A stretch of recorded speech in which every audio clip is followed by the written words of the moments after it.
ल साथी हो नमस्ते सम्पूर्णमा यो चाहिँ मैले पोहोर रोपेको बैगुनको बोट हो। हेर्नुहोस् यो साल अच्चामै फल्दैछ, बेसी नै फलेर भुइँमै झरेछ र चाहिँ मैले यहाँ एउटा यसको लागि स्ट्यान्ड लगाइदिएको छु। यहाँ पनि स्ट्यान्ड छ, यहाँ पनि स्ट्यान्ड छ। एकदम गतिलो फल्दैछ। यहाँ पनि स्ट्यान्ड हो।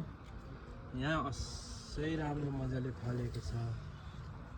त्यहाँ माथि पनि हेर्नुहोस् यस्तो मजाले फलेको छ। यहाँ पनि स्ट्यान्ड लगाएको छु मैले। यहाँ स्ट्यान्डमा नै फलिरहेछ।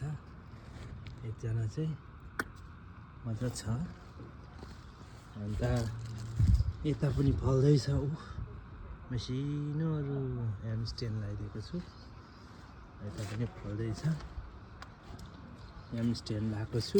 यिनीहरूलाई चाहिँ परेको छैन अहिले, अलिक ठुलो भएपछि म लगाइदिउँला। अर्को झ्याङ पनि छ, यसले पनि फल्दैछ। मजाले फल्दैछ। यसलाई पनि भोलि पर्सि स्ट्यान्ड लगाइदिनु पर्ने रहेछ। त्यही हुने रहेछ है साथी हो। एक झ्याङ नै यत्रो हुँदो रहेछ है।